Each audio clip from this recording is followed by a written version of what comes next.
All right, welcome to the Life with Joey Calvo podcast. I am Joey Calvo. We are live on YouTube and recording for PhillyCAM TV as well as for WPPM-LP here in Philadelphia. Check out the website, www.lifewithjoeycalvo.website, where you can watch previous podcasts, support the podcast, check out the merchandise shop, and purchase live tickets for live events coming up. So today we have James Arthur Donzella. And James, welcome to the podcast. Great to be here. Thanks for having me. Okay. And so explain to everybody who James Arthur Donzella is. Currently, I'm into a new career, which is a novelist. And I write detective fiction.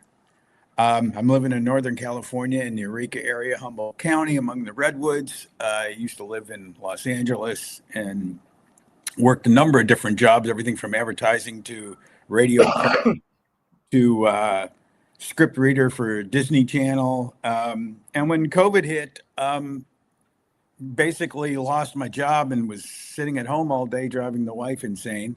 So she said, why don't you do something constructive? And so I decided to write a detective novel that is now available. It dropped last year, and we're probably looking at another 3 weeks before the sequel to The Dead Don't Pay will be available at your local bookstore and Amazon, Barnes and Noble. Okay. And so what, so you were doing all this other stuff in reference to,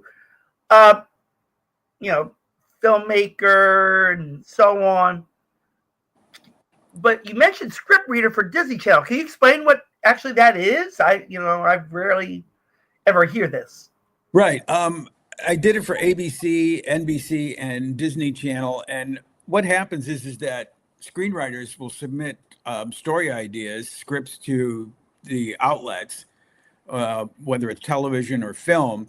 And somebody has to go through the scripts and find out if they're would qualify to be a good film or a television show. So I was kind of the first line of defense for the company, finding if the scripts were doable, if they were professionally written, and somebody like Disney or ABC or Paramount, they can get 100 scripts a week easily.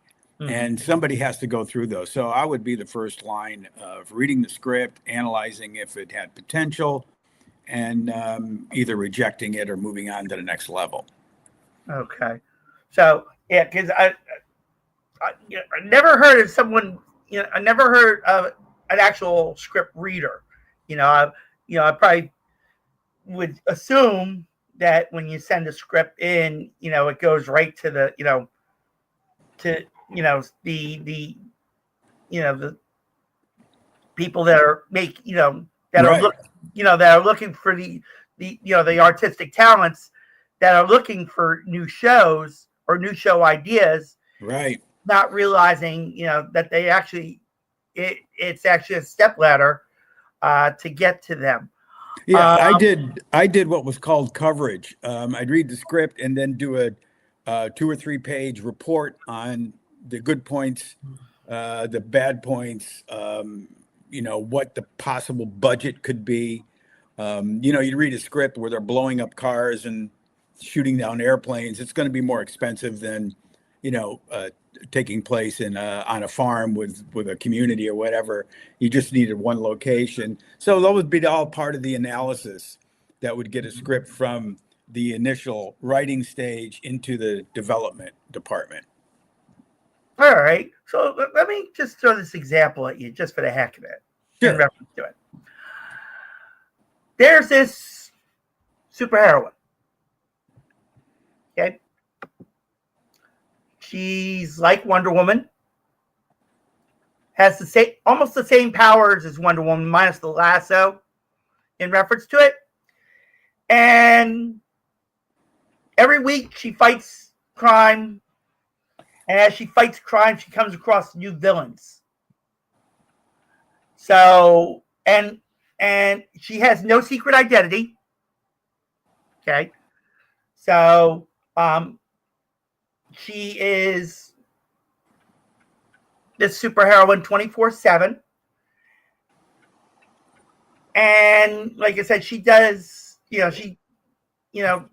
I mean, the only time that cars get blown up is if the villain ties her to one, but mainly, if you look back at the Wonder Woman series with Linda Carter, it's almost like that, where she tossed the villains around, but she also has some other little powers that have to be, CGI'd, kind of like she focuses on a rope. She can make that rope be used to tie up a villain, or used, to prevent something. So give me an idea of what you would think it would be worth. But that's with CGI and that kind of stuff that's going on now, it would be a lot less expensive to do than back when I was covering scripts, because CGI is so seamless now. It's amazing what they can do. Right. What my initial job would be is to look at the pilot script, how it was set up. Okay, so practically you would need like in the pilot, she comes from an island outside Paradise Island where Wonder Woman came from. There was a separate island that was formed, and she came from that island after she was actually the kind of what happened was she was on a boat with her parents. She was very young, and as she came near the islands, a storm brewed, and she fell off the boat, and she was found on that island. And as she was found on the island, the women on that island raised her and taught her to be American Fox. And then when she was old enough, she came back, reunited with her family, but had the identity of American Fox. Right. Yeah. Something like that is, I mean, with the Marvel and what's out there now, that's a very viable storyline, since it's very popular right now. And it would just be a matter of who was going to construct the pilot, or if it's a TV series, who would put the pilot together and come up with a scenario to pitch to networks, which would be a pitch is going to be like a 30-second blurb on, what the project is. We used to call it, or they probably still call it, the elevator pitch, how long it would take you to get to 5 floors in an elevator if you met a producer. Hey, I got an idea. It's about this. And they would say, hey, wow, that sounds interesting. It's an alternative we could look for. Let me see a script. And then it would be up to whoever's writing it to produce a script to deliver to the producer. Okay. So you could see this as a viable idea. Absolutely. Absolutely. Superheroes are very hot right now. I mean, it's probably, I don't know how many are out there right now that, from Spider-Man to, Marvel Comics to whatever. I mean, they're all out there. It sells tickets. So, yeah. well, if we were to look at this, this would probably be, well, this could be good as a movie, but I would see it more like the Wonder Woman series back in the 70s, you know, of, you know, American Fox facing all these villains and bad guys and criminals and really making a name of herself of it. Right. As much as you know, how I really feel. I mean, if you were able to turn around and you know, help me pitch this, I would do it in a heartbeat. I mean, I could, but the only thing I would, you know, ask of if it was accepted is that I wouldn't, you know, as the you know, as like a quote unquote creator or a writer or whatever, like whatever would be in the budget to pay me, add it to what it would be for American Fox. Oh, well, any kind of deal that you would work out is there for television. It's pretty standard, straightforward. Depending on how, you know, if it's a half hour or an hour, the budget. Well, this would be an hour. Yeah, like I said, like the series was. Yeah, the budgets are pretty standard for a major network, but there's so many outlets now, from, you know, with streaming services. There are, you know, a myriad of choices to go to, and you can make any kind of deal you want, really. Yeah. And all, what I would say is that first, you know, you put your pitch together, you know, like I said, and find somebody who understands how to write a superhero script. Okay. That's very important. Somebody who is a writer, you know, it doesn't mean that they can do superhero. It doesn't mean that they can do horror. It doesn't mean, you know, they can do romance. Yeah, you need to hook up with somebody who is either knows everything about superheroes. I mean, they really follow it. You know, like that's what they do. I had a writer friend who used to write for Buffy and the Vampire Slayer. Oh, wow. Yeah, but I could never do that. What he used to come up with, his ideas, would blow me away. Yeah. You know, so you got to get the right people to be in the right slots. That's what makes it happen. Right. Well, I would say send that person to me, and then what I could do is I could send the person to American Fox and you know, at least, you know, throw the idea of what you know, a script would be like, and she can explain more in detail, you know, of her powers and stuff, and you know what ideas she would want to do in scenes, you know, to the writer, and then maybe your writer friend can help present it. And I mean, if she feels comfortable with me assisting her in reference to it, I mean, I could, like, you heard what I would say. Yeah. Reference to it.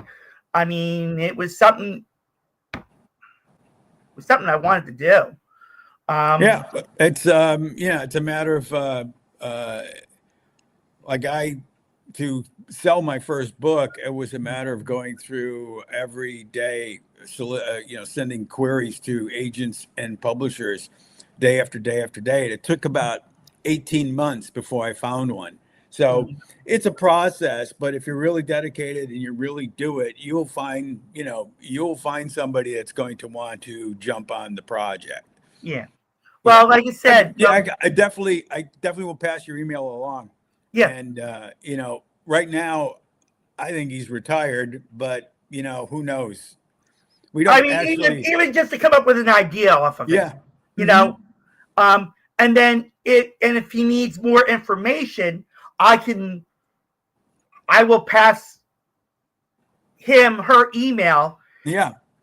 And then, all he has to do is say, listen, James Donzella was on Joey Calvo's podcast, and he told me about you and a possible TV series or possible TV movie, and I would like to, collaborate with you on it and Sure. get ideas.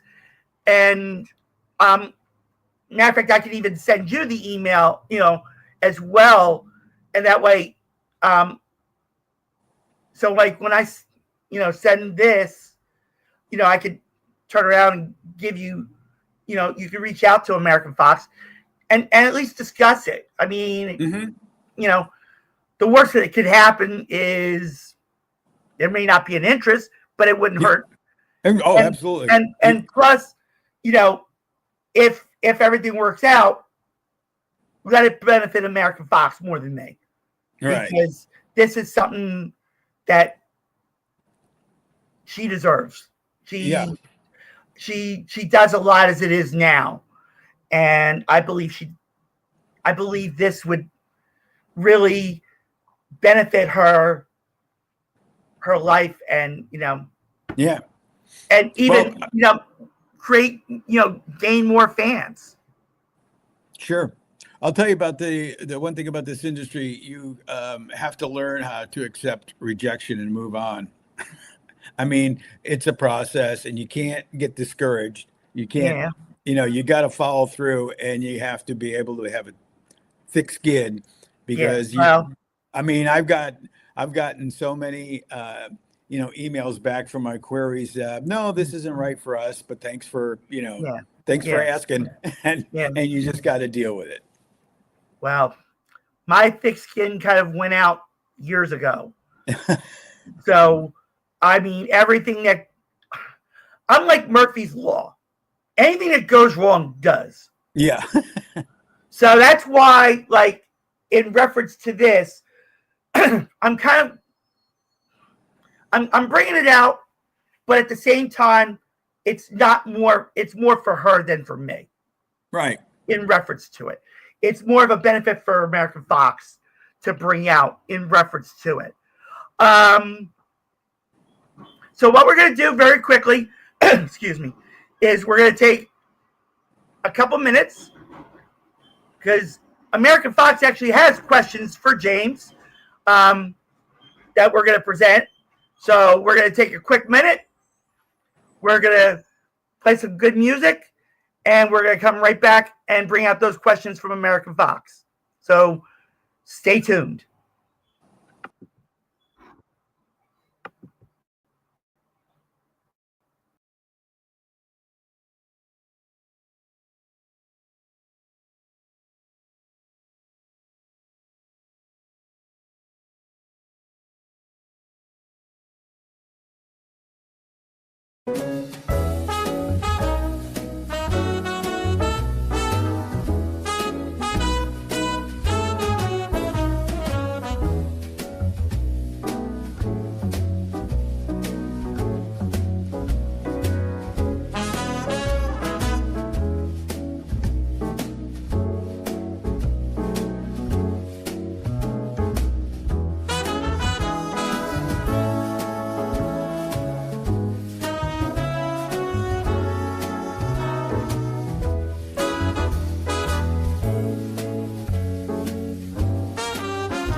All right, welcome back to the Life with Joey Calvo podcast on YouTube, PhillyCAM TV, and WPPM-LP. We are talking with James Donzella, and as we were talking with James in the first part, we were talking about a previous career that he had of script reading for most of the major networks, and I'm sorry, I lost you. Okay. I'm here. Can you hear me? Can you hear me? James, can you hear me? Okay. I think we lost James a moment. He should be able to catch up. Can you hear me now? Oh, hold on one moment.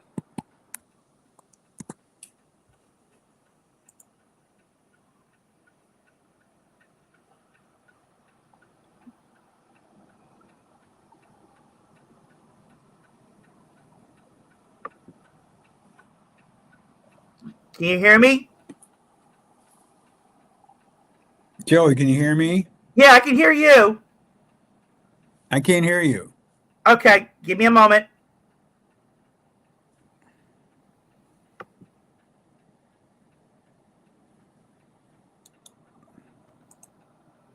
Can you hear me now?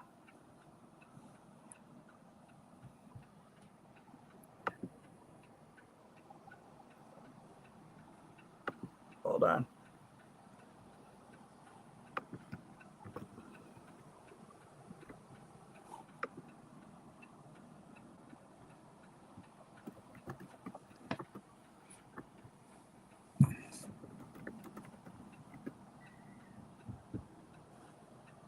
Can you hear me now?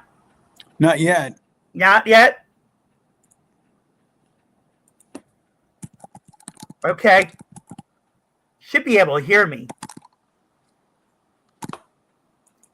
Try adjusting your mic. Folks, I apologize for the technical difficulties. Can you hear me? My mic is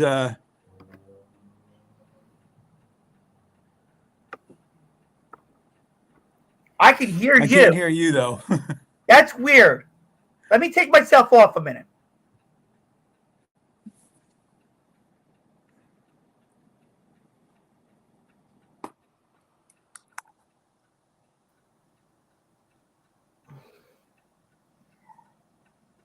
All right, can you hear me now? Now I can hear you. Okay, there we go. All right. So we had it had to do with the little technical difficulty. We apologize for that. All right, so we're back on live on YouTube as well as PhillyCAM TV and WPPM-LP. Like I had started to say a minute ago, we had James Donzella, and we were talking about a previous job that he had as he was explaining his life up to this point. So we were talking about possibly doing or looking into what a TV series or a TV movie would be with, or about, and is it doable with American Fox as the lead, which I believe would be a great thing. Like I said, it's something to benefit her, and where American Fox could pick up more fans and be more up there in superheroine land. So she actually has questions for you.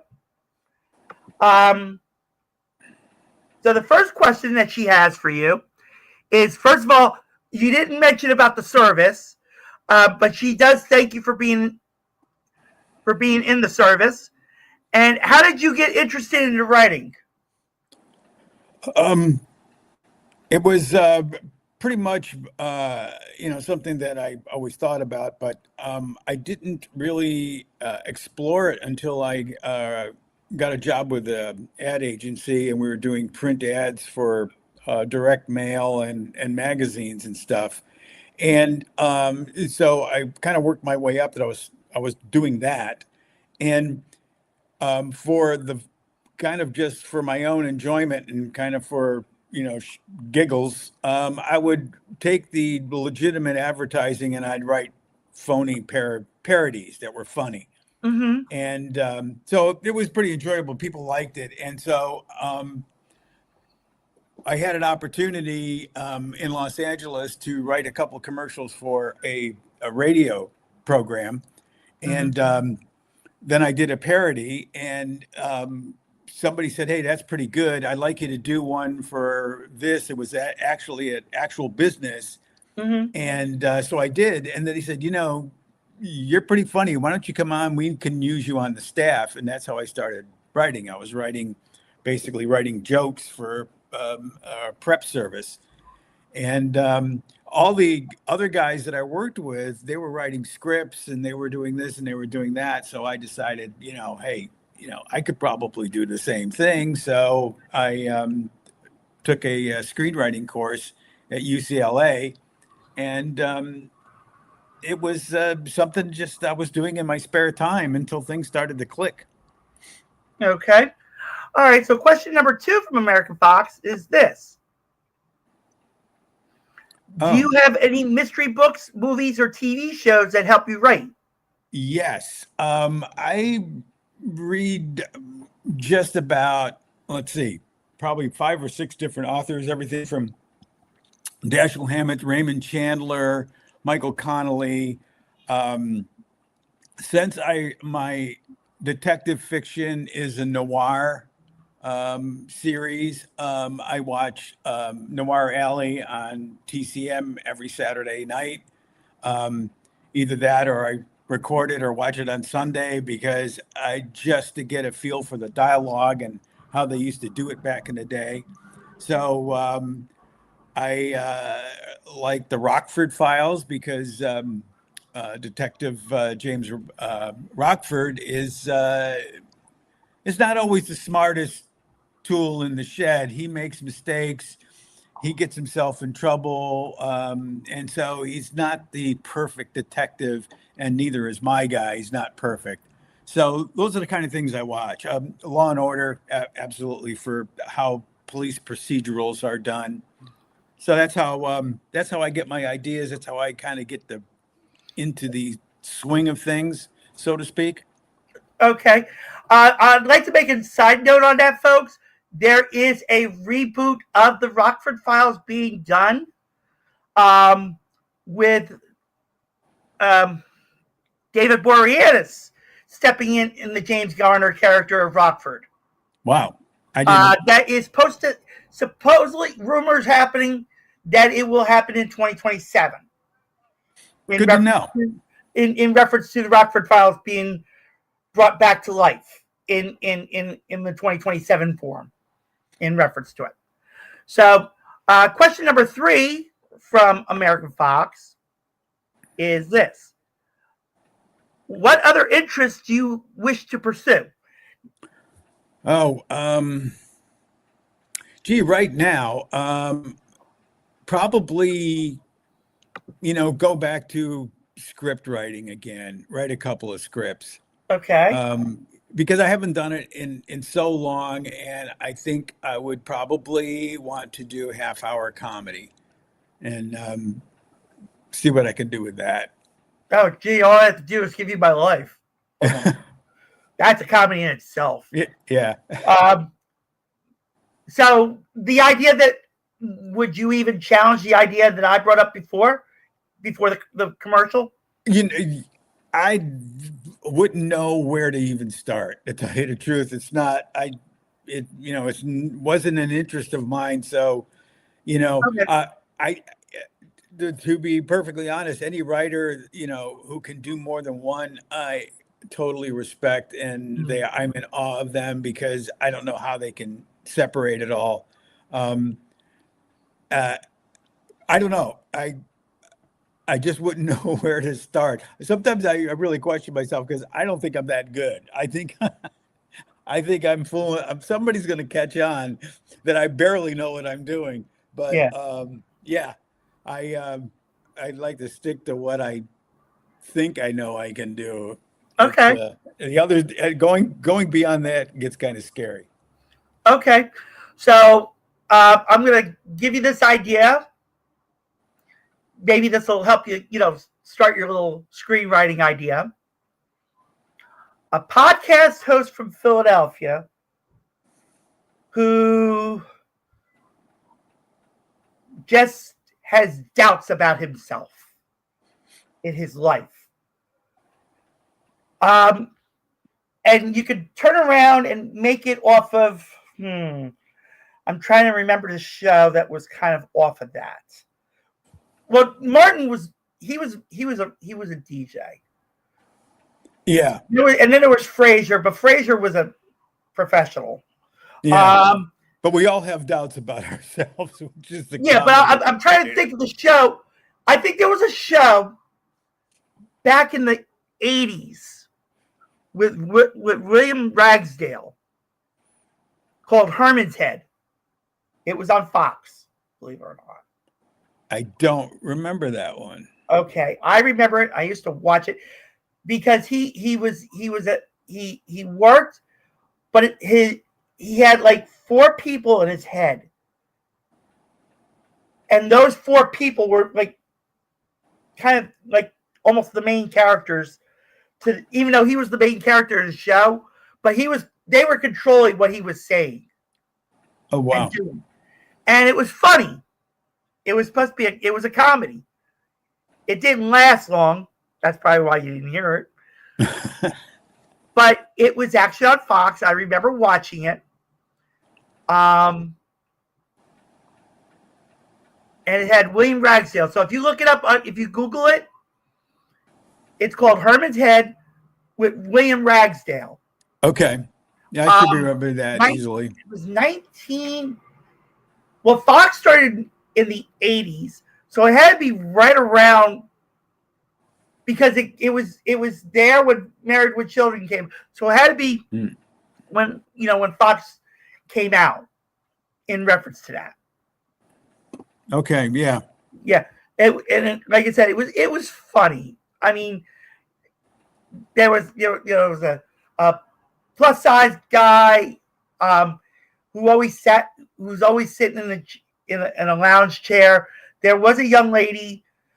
I can't remember what each character was like, what they controlled of him in reference to it. But they all were together, running his life. That's why it was called Herman's Head, and it actually had Yeardley Smith, who does the voice, in The Simpsons, and was in other shows, and also had Jane Sabet in it. I think she played his girlfriend at the time. I think I don't remember, but it was a very funny show. It didn't last long, but it was funny. So let's talk about this book very quickly. So explain about the book that's been out. The book is called The Dead Don't Pay. That's what it looks like. Mm-hmm.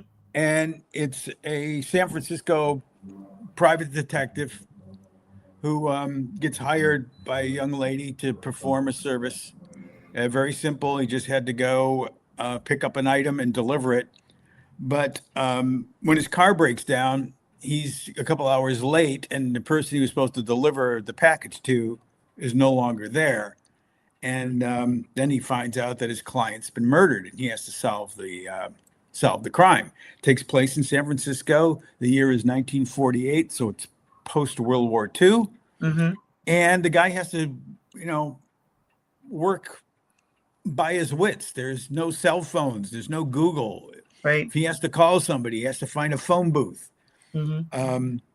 And he's also haunted by the death of his partner, who in a robbery, he accidentally shot his partner and killed him. And he's haunted by that death. And that's the first one in the series. The second one is coming out at the end of the month. Okay.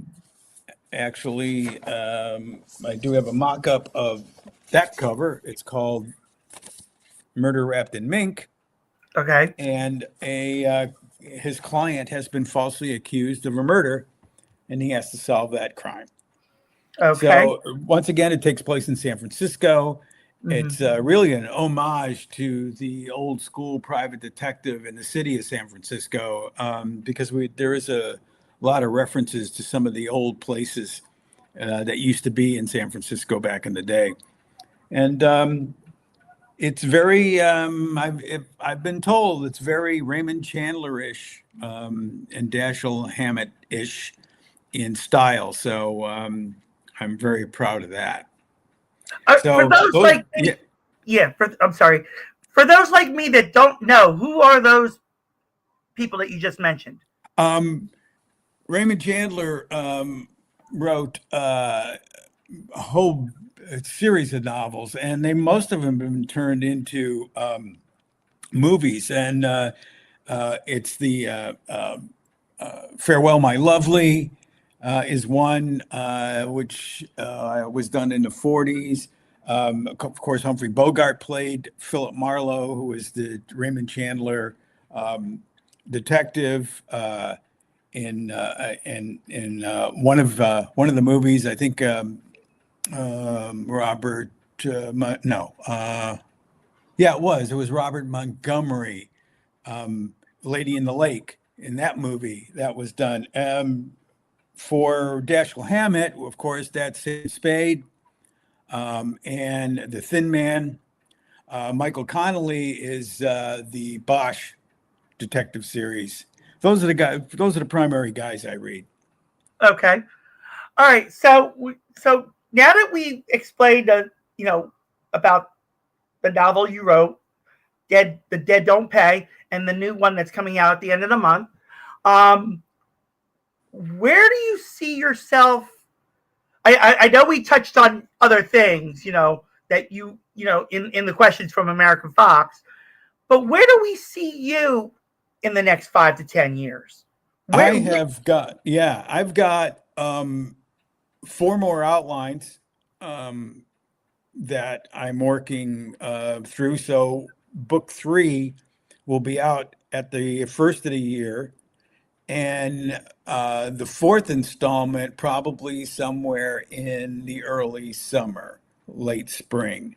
So I probably, by the time I'm done next year, I'll have probably about 10 outlines. So I'm looking at a 10 to 12 book series of my detective. Okay. Can you give a preview of what 3 and 4 are looking like? Okay. Yes, I can. The plot for book 3 is a ship captain leaves from San Francisco, traveling to Yokohama, and his ship barely gets past the Farallon Islands when there is an explosion on the ship and sinks the ship. And the captain is a longtime friend, family friend of James Wolfe, my detective. And he's been charged with sabotage because either he was reckless or the boat was sabotaged, but sailors died when the boat sank. And he has to figure out what happened. Somebody didn't want that boat to reach Yokohama, and that is the mystery. In book 4, James Wolfe was hired by a wealthy lady in the Nob Hill area because her racehorse was kidnapped, and he has to find the horse. Ah. That actually sounds interesting. And the reason why I'm saying that is because one thing that I did, I did this. I only did it a couple times. Was that I would go to the horse tracks, to the race tracks, and bet on some horses once in a while. sometimes I was able to win a couple bucks, just for fun. But that was like, oh my God, 30 years ago when I did that. Mm-hmm. I rarely do that anymore because I'm more now into the, gambling on the slot machines and stuff. Yeah. In reference to it, I'm more of a slot player now than betting on the horses, because I never understood how to really bet on the horses. So I just like pick the numbers and okay, you're gonna win. That's it. But in reference to it, or when places show, I just pick numbers. I just didn't know, oh, how good is this? This this is a 10-to-1 horse. Oh, Yeah. I might just bet on him just because it's a 10-to-1 horse, Right. But or if it winds up being a 5-2, I'm like, what's a 5-2? And then as I wind up learning it eventually down the line, I was like, oh, okay, so that's what a 5-2 is. And then there was one time I was with someone at the time, and we actually went to the Pennsylvania Derby at what's now called Parks Casino. Well, it's called Parks Racing now. But we were there 2012. And we got to watch the Pennsylvania Derby. So, and I learned a lot with her at that time in reference to it. So, but I don't remember. I don't think we bet that day. I think we just went there to watch the races. But that was, like I said, 14 years ago. And would I wish to do that again? Oh, yeah, of course. That's fun. It's a lot of fun to watch, yeah. Yep. Especially events like that. I've watched harness racing too, because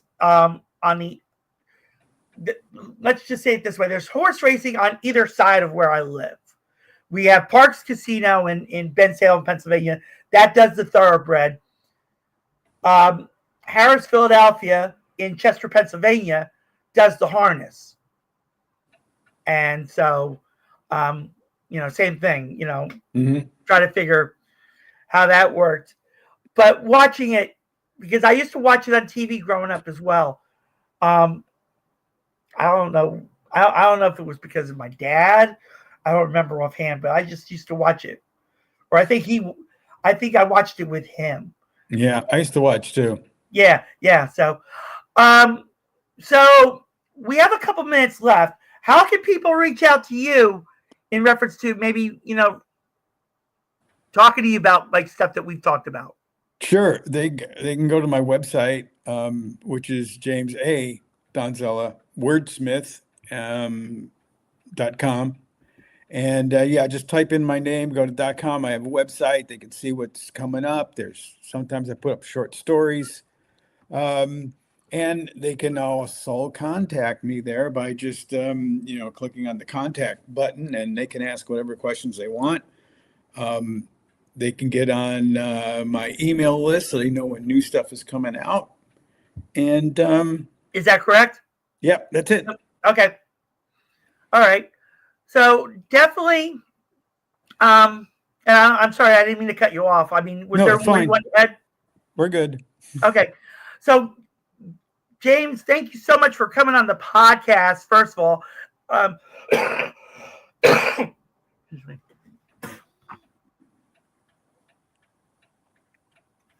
There we go. Sorry about that. Not the greatest thing to happen today. Like I said, this can be turned into a 30-minute, sketch comedy act. In my life. But James, thank you so much for coming on. You're welcome to come back on at any time. Okay. And definitely, we can chat. I'll be passing your email. I'll be passing your email along. Okay. And then definitely, folks, go to James A. Donzella, wordsmith.com. And that way you can, excuse me, look into his books. ask him questions, even throw script ideas. Yep. Who knows? Who knows? Who knows? Maybe he may turn around and collaborate with you. And so we're going to close out with some music. Thank you, everybody, for watching the Life with Joey Calvo podcast on YouTube, PhillyCAM TV, and WPPM-LP. My name's Joey Calvo. He's James Donzella. God bless you all.